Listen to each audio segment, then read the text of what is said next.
Ash clung to the battlefield like an unwelcome fog. Smoke rose in thick tendrils from the shattered hulls of human dropships and the scorched craters left by orbital bombardments. Charred skeletons of machines littered the valley floor. Some still smoldered, others eerily still, like steel corpses too exhausted to scream. Sergeant Vale lay motionless beneath the broken wing of a downed gunship, a ragged hole torn through his thigh and blood darkening his fatigues. His face was streaked with dirt, dried blood, and sweat. The pain flared like a branding iron every time he breathed too deeply. But he breathed anyway. His squad had been the last on the ridge. Task Group Echo, forward snipers embedded ahead of the main line. It was supposed to be a quick recon push. The brass hadn't counted on the Galactic Dominion's orbital response. Vale had watched their ships descend like vengeful gods, raining plasma and flame on every known human position. He tried to call for extraction, but the EMPs had wiped out comms. When the smoke settled, everyone was dead or gone. Except him. Aaron's rifle lay nearby, its scope cracked and barrel warped from shrapnel heat. Useless. He dragged himself out from under the wreckage hours ago, moving just far enough to reach a medic pack and a fallen comrade's sidearm. A suppressed M7 pistol. It wasn't much, but it would do if he needed to put something down. Or himself, if it came to that. He sipped slowly from a half-melted canteen, eyes never leaving the ridge line. Through his battered visor, he watched shapes move. Tall, glinting figures in iridescent armor, moving with an insectal grace. Dominion troops. At least 6 of them. Sweeping the field. They moved methodically, scanning bodies, gathering intel, checking for signs of life. One paused beside a human corpse, nudged it with a clawed boot, then moved on. Aaron slowed his breathing. His heartbeat thundered against his eardrums, but he didn't move. One of the aliens passed just 5 meters from him, its armor humming softly. A probe extended from its forearm, sweeping for biosigns. For a moment, the tip hovered inches from his chest. Aaron stilled everything, lungs, eyes, thought. The probe blinked blue, then retracted. The alien turned away, bleeding out. A guttural voice rasped from one of the others, speaking in heavily accented standard. Primitive's not worth the shot. Let the carrion take him, another replied, and the group moved on, their shadows crawling back up the ridge. The moment they vanished, Aaron exhaled. Not relief. He couldn't afford that. Just control. Just enough to keep going. His leg throbbed with venomous heat, but he began crawling. Inch by inch, he dragged himself from the crash site, across burnt soil and splintered metal. Each pull of his arm sent fire through his nerves, but he bit it down, grinding his teeth until he tasted copper. He reached a shallow crater beside a fallen tree, slipped into it, and lay still. He waited. The sun dipped, bleeding amber across the cracked terrain. Night would bring cold, but also cover. He unwrapped a ration bar with shaking hands, chewed mechanically, tasting nothing. Then he began scavenging. The corpse beside him, Private Enzo, 19 years old and too damn eager, had an intact optical scope in his shattered helmet. Aaron removed it carefully, then latched it to a chunk of rebar he wedged between stones. He used it to scan the ridge line again. The aliens had set up a perimeter beacon and were erecting sensor poles. Not quite a base, more like a staging point, which meant reinforcements, which meant time was running out. He took stock. 1 suppressed pistol. For magazines, standard rounds. Not armor-piercing, but enough if he hit the soft spots. A few grenades. A knife. No medical evac. No communication. No backup. And 6 very real targets. He didn't know why they'd left him alive. Maybe protocol. Maybe contempt. But contempt could be useful. Painkillers dulled the edge just enough for him to think clearly. He wrapped his leg tighter, tying off the wound with a torn strap and a prayer. Then he began watching. Not just patrols, patterns, movement cycles, pauses, lapses in formation, little things, soldier things. By midnight, the cold had crept into his bones. He clenched his teeth to keep them from chattering, worried the sound would betray him even through the wind. The stars above glinted like distant artillery bursts. He remembered nights on Mars, how his unit used to count constellations between missions. Enzo had named one of them after a girl. He couldn't remember which. A skittering sound pulled him back. He turned slowly. Just a rodent-like scavenger, sniffing at the dead. It scurried away when he moved. Good. That meant he still looked like a predator. His grip tightened on the pistol. He could take one, maybe two, if he waited for the right moment, if he planned for the chaos, if he made every shot count. He wasn't going to die in a crater. Not like this. They'd left him as a footnote, a forgotten casualty. But they hadn't seen what one determined human could do with enough hate and time. Aaron adjusted the scope, eyes locking onto a gap in the alien patrol route. He smiled, faint and humorless. Time to make them regret it. The silence was a shield, and Aaron Vale had learned to wear it like armor. He had waited nearly 24 hours, motionless beneath the canopy of charred brush, until the rhythms of the enemy patrols became predictable. The aliens were efficient but arrogant, confident that a wounded human couldn't possibly survive alone, let alone strike back. It was their first mistake. A softness cut through the air as Aaron exhaled and squeezed the trigger. The suppressed shot barely whispered through the night. 40 meters away, a Dominion scout jerked once, a small dark hole blossoming just beneath the ridge of its helmet. The alien collapsed without a sound, its rifle clattering softly to the dirt. No warning, no alarm, just sudden, cold death. Aaron didn't move. He counted slowly in his head. 5 seconds. 10. Nothing stirred. The patrol ahead continued forward, unaware one of their own now lay face first in the dust, already cooling. He crawled backward, disappearing beneath debris and shadow, careful not to leave even the faintest trail. His heart hammered in his ribs, not from fear, but focus. One down. When night broke again over the scorched plateau, he had already repositioned. His wound screamed with every movement, but he kept it bound and injected the last of his pain suppressants. Sleep came in flickers. Paranoia took its place. By the third kill, the aliens noticed. The second shot had been clean, a lieutenant or an officer some rank, isolated for a moment while scanning a ruined artillery husk. The bullet had pierced through the neck joint, and Aaron had watched the alien stagger, then collapse without alerting its unit. But the third one, taken at dusk, hadn't died instantly. The shot had missed its mark by a fraction.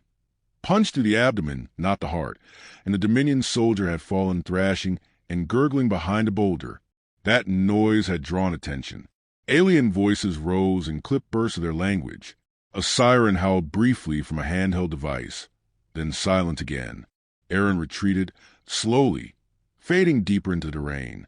They began sweeping now, less patrols, more search parties. The terrain, once background to their conquest, became hostile. They moved with caution, eyes scanning high ground and shadows. Drones appeared overhead, small floating sentries buzzing with optical scanners. Aaron destroyed one with a trap, an explosive mine cobbled together from dead soldiers' gear and a broken plasma cell. The blast left a hole in the sky, and another in their confidence. Still, they didn't know who was hunting them. They didn't know what. Aaron had become a rumor among their ranks. He caught snippets from their communications, distorted through his salvage receiver. Phrases like shadow gun and invisible kill. The aliens began doubling up in pairs, pausing more frequently, eyes twitching toward every stone and silhouette. He struck again on the fourth night. This time, he didn't use a bullet. A tripwire, hidden beneath the bones of a burned-out squad. Tripped as a Dominion heavy stepped forward to investigate. The flashbang blinded the unit, and in the chaos, Aaron slit a throat with surgical precision before vanishing again into the dark. The body was found with human dog tag stabbed into the chest. Private Enzo Rivas. That name echoed across their channel for hours. They didn't understand it, but they understood the message. Later, Aaron lay beneath a collapsed bunker, shivering, running the numbers in his head. Ammo was low, 2 magazines and 4 rounds in his sidearm. Supplies were nearly gone, and his body was beginning to fail him. His leg had gone from pain to numbness, which was worse. He didn't dare check the color beneath the wrap, but it didn't matter. He wasn't trying to live anymore. He was trying to finish. They had taken his squad, his command, his brothers, and then they had insulted the dead by walking past him like broken equipment. But now they looked over their shoulders, and that was something. That was the beginning of fear. He watched them drag their dead with reverence now, watched them postcard for guards. Every move they made now echoed with the silent knowledge that someone was watching, someone who didn't miss often. He made sure to let them know. He left a data pad from a fallen Dominion scout propped against a pile of alien armor. On it, a short message played, recorded in Aaron's raspy voice. "One shot for each of mine. We're not done." He listened from a distance as the alien commander barked orders in frustration, his voice trembling with anger. Or was it something deeper? Aaron hoped so. Fear made even the strongest brittle. Then the real change began. The aliens brought in new tech. Ground crawlers equipped with pulse sweeps, heat trackers, synthetic dogs that moved with cruel intelligence. Aaron took one down by luring it into a collapsed ammo depot and detonating the entire structure. It cost him 2 grenades and all the strength he had left to escape the blast radius. But the sound of alien panic that followed was worth it.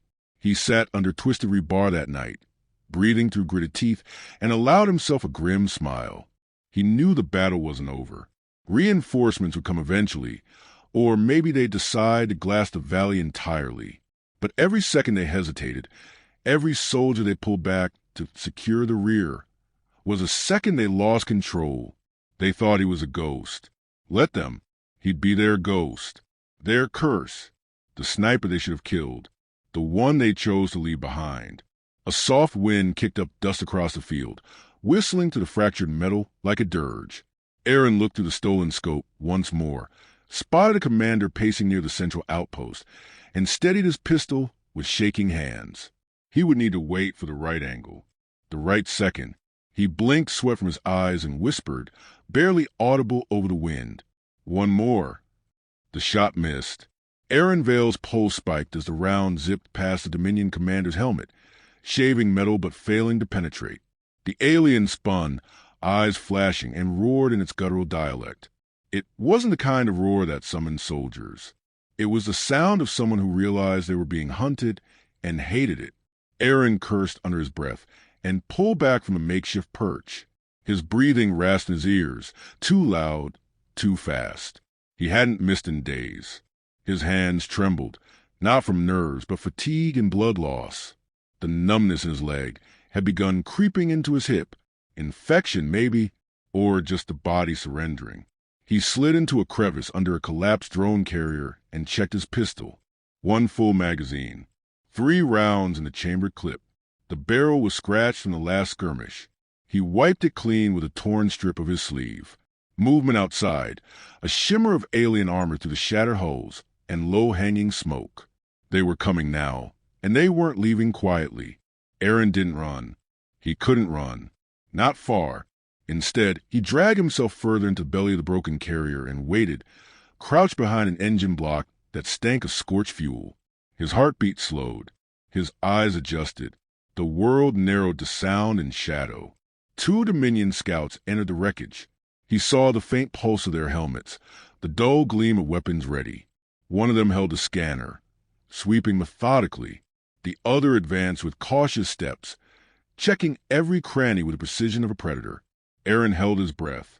He had removed his body heat signature hours earlier with a coolant gel pack torn from a cryo stretcher. The effect was fading now, but maybe it would last a little longer. The first scout paused. Its scanner chirped. A head tilt, then steps forward. Closer. Aaron's fingers tense around the pistol. The second alien moved toward the far wall, investigating a pile of scorched fabric and bone. Aaron took the chance. He rose like a shadow aimed low and fired once, silent, clean. The first scout dropped, a neat hole through the base of its skull. Before the second could react, Aaron lunged. Pain shot his leg like lightning, but he didn't falter. He fired again, 2 rounds. One ricocheted, the other tore into the alien's chest plate. The Dominion trooper stumbled back, weapon flaring, a burst of plasma narrowly missing Aaron's shoulder. He closed the distance, slammed the butt of the pistol into the alien's throat joint, then drove his knife into the exposed neck seam. The body hit the floor with a hollow clatter. Silence reclaimed the ruins. Aaron collapsed against the wall, chest heaving. He stared at the blood pooling under the bodies, then down at his leg. The bandages were soaked again, the smell sour and sharp. He wouldn't last much longer like this. He had to end it soon. Through the fractured wall of the carrier, he could see their central relay tower, a spindly spire of alien alloy humming with data transfer. That was the key. Every Dominion soldier on the ground depended on that uplink. Without it, their coordination would shatter. Their reinforcements would be blind, confused. If he could bring it down, even just temporarily, the tide might turn. Maybe not for him, but maybe for whoever came next. He scavenged the aliens' gear. One had a detonation charge. Standard breach model. Enough to sever the tower's spine, if placed right. He pocketed it and limped out into the open, staying low, navigating to the graveyard of steel and smoke like a ghost fueled by purpose. The tower sat on the far side of the ridge, behind the remains of a human comm station. He approached at dusk, when shadows stretched long and the air turned still. Patrols were tighter now, movement less predictable, but that worked in his favor. Chaos made gaps. He slid into a ditch, waited for a Dominion pair to pass, then rolled beneath a broken rail line. The tower loomed just ahead, guarded by 2 soldiers and a scanning turret that rotated in steady arcs. Aaron took aim, exhaled, and fired. The first guard dropped, his head splitting open like glass. Before the second could move, Aaron hurled a shard of metal toward the turret. It struck the lens, triggering a false positive. The turret fired wildly into the trees, and in the confusion, Aaron staggered forward, slammed the charge into the base of the relay tower, and dove behind cover. The explosion tore through the evening like thunder cracking the sky. Flames erupted from the base, and the tower toppled sideways in a bloom of smoke and steel. The shockwave flattened half the ridge and sent Dominion soldiers scrambling, shouting over broken comms. Aaron lay on his back, staring at the fire in the sky. He'd done it. Somewhere behind the agony, he smiled, but the cost had been steep. He couldn't feel his leg now, could barely move his fingers. His vision swam, doubled, then settled again. He rolled onto his side, dragging himself behind a burnt-out hull.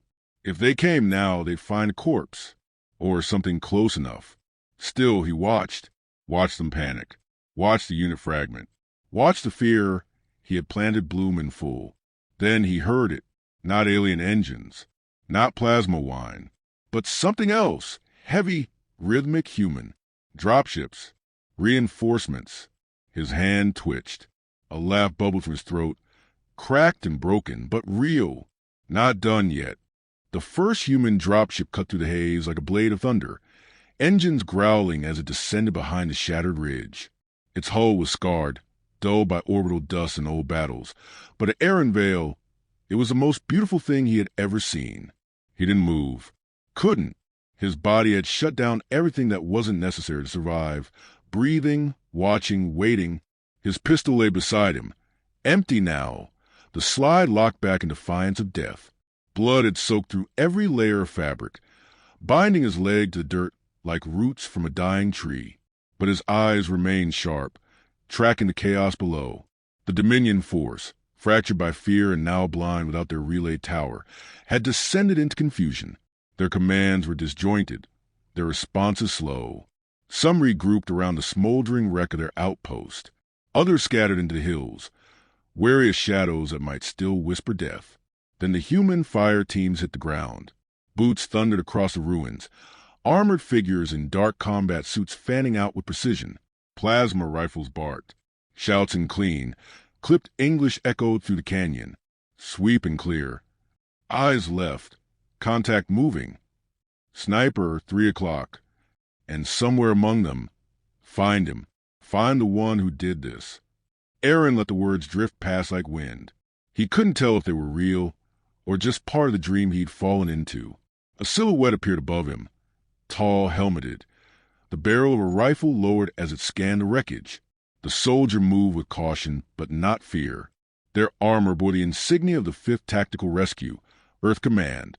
A medic was close behind, already pulling out an injector. "Human contact," the soldier called. "He's alive." Get that evac bird down here now. Voices erupted over comms. Footsteps rushed closer. Aaron blinked once very slowly and rasped something unintelligible. It might have been a warning, might have been a laugh. The medic knelt beside him, gloves moving quickly. Pressure bandages, biofoam, stabilizers. The soldier beside her whispered into his comm, "Subject is a sniper. I repeat, this is the one. Confirmed kills all over the field. Intel retrieved from Dominion bodies. They've been hunted." Someone else arrived, an officer.